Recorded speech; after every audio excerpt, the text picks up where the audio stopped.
words of information and words of inspiration and words of insight that may spark something in your mind. Listen, I'm not trying to tell you what to think. I am just trying to get you to think. Remember, words are powerful.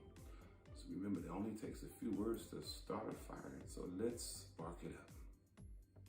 Come on, let's get some announcements. You know, in the old church, they said, listen, you got to govern yourselves accordingly. You got to understand what the announcements are. Hey, so here they are. You can get them on the website too, villagedc.church, and get them there. But every Sunday we have worship at 9 a.m. Every Sunday morning. So you can join us on the Village DC, our Facebook page. You also can join us now on my Facebook page, Louis Thomas Tait Jr., and it will be on YouTube Live and Periscope for those of you who are still lagging behind using Periscope. It'll be there too as well. And so we hope that you join us and don't miss it each Sunday. Also on Wednesday we pray 6:15 in the morning. We just ask you to get up. You know, I just wish more of you would join us in the morning at 6:15. It's a great time to pray. There are many things that happen in our country. Of course, we just don't pray. Prayer is the beginning, and it works through the middle and the end, but also while we're taking action and doing other kinds of things as well. Now, our last Bible study is coming up. It will be on tomorrow for the fall. It'll be our last one. And so, if you've missed all of our sessions on Daniel, you can go back and look at them on our website. But please join us tomorrow as we sort of come to a combination of our fall 2020 Bible study. And also, we will have an emergency church meeting on Wednesday, this coming Wednesday the 16th as well at 8:15. Those of you who are members, you will get an email or a call or some kind of communication from us to let you know about the Zoom. Some of you may have to call in the Zoom number. Some of you can come in to the Zoom. So look forward to that. That's Wednesday, this coming Wednesday the 16th at 8:15 p.m. Also, don't forget Holy Communion is on Sunday. We'll be celebrating Holy Communion, Lord's Supper, and thinking about what does it mean to be embraced by Jesus who understood his own history. Now this Thursday, actually we are the 17th, we're doing Toys for Tots from 11 a.m. to 3 p.m. You don't want to miss it. If you want to volunteer, you need to be there at 9:30. We still are accepting toys, but they must come some kind of wrap. Hopefully you have them. If you don't have them wrapped, if they're new, that's all that's important. Make sure they're age appropriate. Perhaps you don't have toys to give and you just want to make a donation, then just go to the website or go to our Facebook page. You can give through Givelify or give through our Cash App, and just put on the memo, this is for Toys for Tots. Also, this coming Sunday, the 20th of December, we're having a holiday fish fry.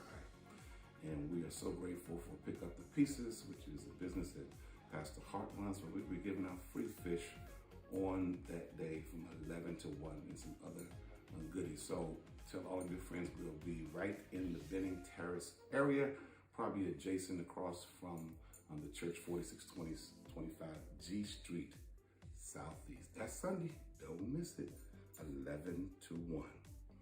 Now, I just want to thank all of you. Remember, ministry is about touching lives, and it's about not about brick and mortar. So thank you all for your giving, your tithes, your offerings, and all the things you do to help us to support the work that we're doing.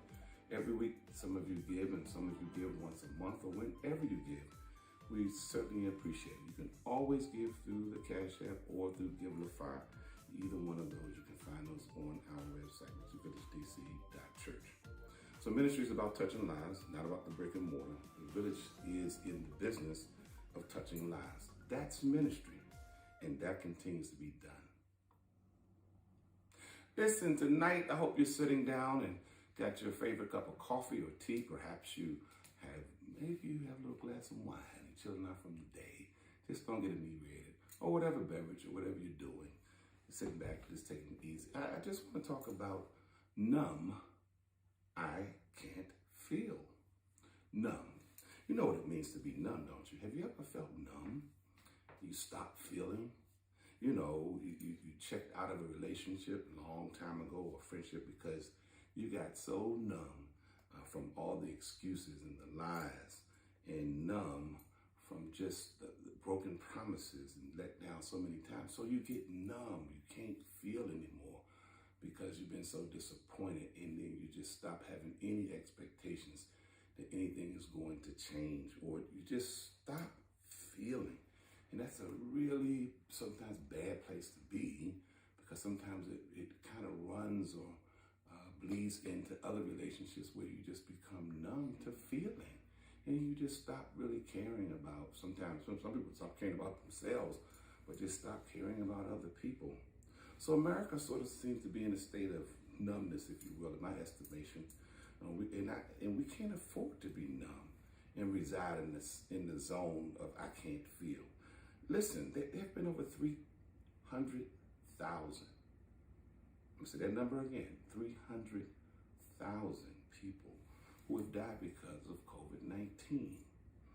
And some have not even paused to think of what that means for the people who have this pain because they've lost someone, a mother, an auntie, a father, an uncle, best friend. You know, in some families, it's like, it's so devastating. The mother and father went at the same time. Just paralyzing. There was an article in the New York Times I read the other day, and it was entitled "Numb, the Heartbroken U.S. Confronts Record Virus Deaths." Very interesting. The article stated for the first time the United States reported more than 3,000 coronavirus deaths in a day. Can you imagine it? 3,000 people dying in one day. But with cases still rising, experts warn the worst is yet to come. Nobody ever wants to hear that, especially good old Bible-toting, tongue-talking church folk. You don't want to hear the worst is yet to come. You want to hear the best is yet to come, about to turn the corner and all this kind of stuff. But sometimes you got to be prepared for the worst, and you got to fortify yourself. So with the current average of more than 2,200 deaths per day, COVID-19, for at least this moment, surpassing heart disease and cancer as the leading killer in the United States. About 1,800 people on average die from heart disease each day, 1,640 from cancer, according to the data compiled by the Center for Diseases and Control and Prevention in 1918, the latest full data available. But listen, you're talking about 3,000 people in one day. What does the numbers mean? According to the National Geographic numbers, or the tally means, a U.S. death has happened every 1.5 minutes on the average since the first official fatality in late February. So that means that 1.5 minutes on the average is somebody dying. It's incredible. So it's equivalent of wiping out a small city. Think about it. And I used to go to Henderson, North Carolina, which is a very small city. Can you imagine just completely being wiped out? A city like Salt Lake City or Utah, Akron, Ohio, or a quarter of Washington, D.C. Can you imagine that? It means we have lost 1,450 plane loads full of people. Are you numb to death? Perhaps it seems like it does not affect you, and you don't see the faces. You don't know the names. You don't know the families. They're not your friends, and you're not familiar with the people who these numbers represent. Something that the mind can't handle, the enormity of what's happening to us now during this pandemic. So we just kind of not deal with it. We don't really think about it. It doesn't really register. So are you numb to death? Have you considered how this is affecting you and others who have lost loved ones? Do you think about that? Susan Moser remembers exactly when the global death toll from coronavirus passed 100,000. It was April the 10th, a Good Friday, think about that day, for the Massachusetts-based researcher. The rising deaths around the world, combined with the Catholic holiday commemorating the death of Jesus, brought in a profound feeling of grief. But now, as the United States reels from 300,000 new COVID deaths and just the enormity of cases that we're experiencing on a daily basis, it doesn't seem quite that much to many people anymore. The state of numbness, when you live through it, it's like it just becomes a part of your life, as Moses says. I don't have the same emotional response or grief or sadness as I did in the early days. And I'm trying to fight against that too. And I hope you are, that we don't get so numb that it becomes normal, that we think that this is really the normal way of where life is. Psychologists say the fallout in intention, or the fallout, however horrifying news, makes a lot of sense. Over time, people simply become desensitized to fear, to death, and to trauma. This phenomenon is known as psychic numbing, and it can help explain why record floods and fires and hurricanes have started to feel commonplace in the age of climate change. Why?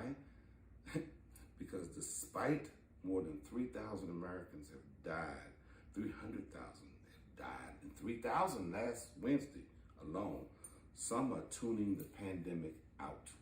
So don't even think about it. Because it's like when we hear about hurricanes, I think we had the worst hurricane season on record this past summer. But you don't hear that much about it. So you start to get numb. You don't worry as much. And even if there's still a reason to worry, you just don't. So the question is, can you and I afford not to feel?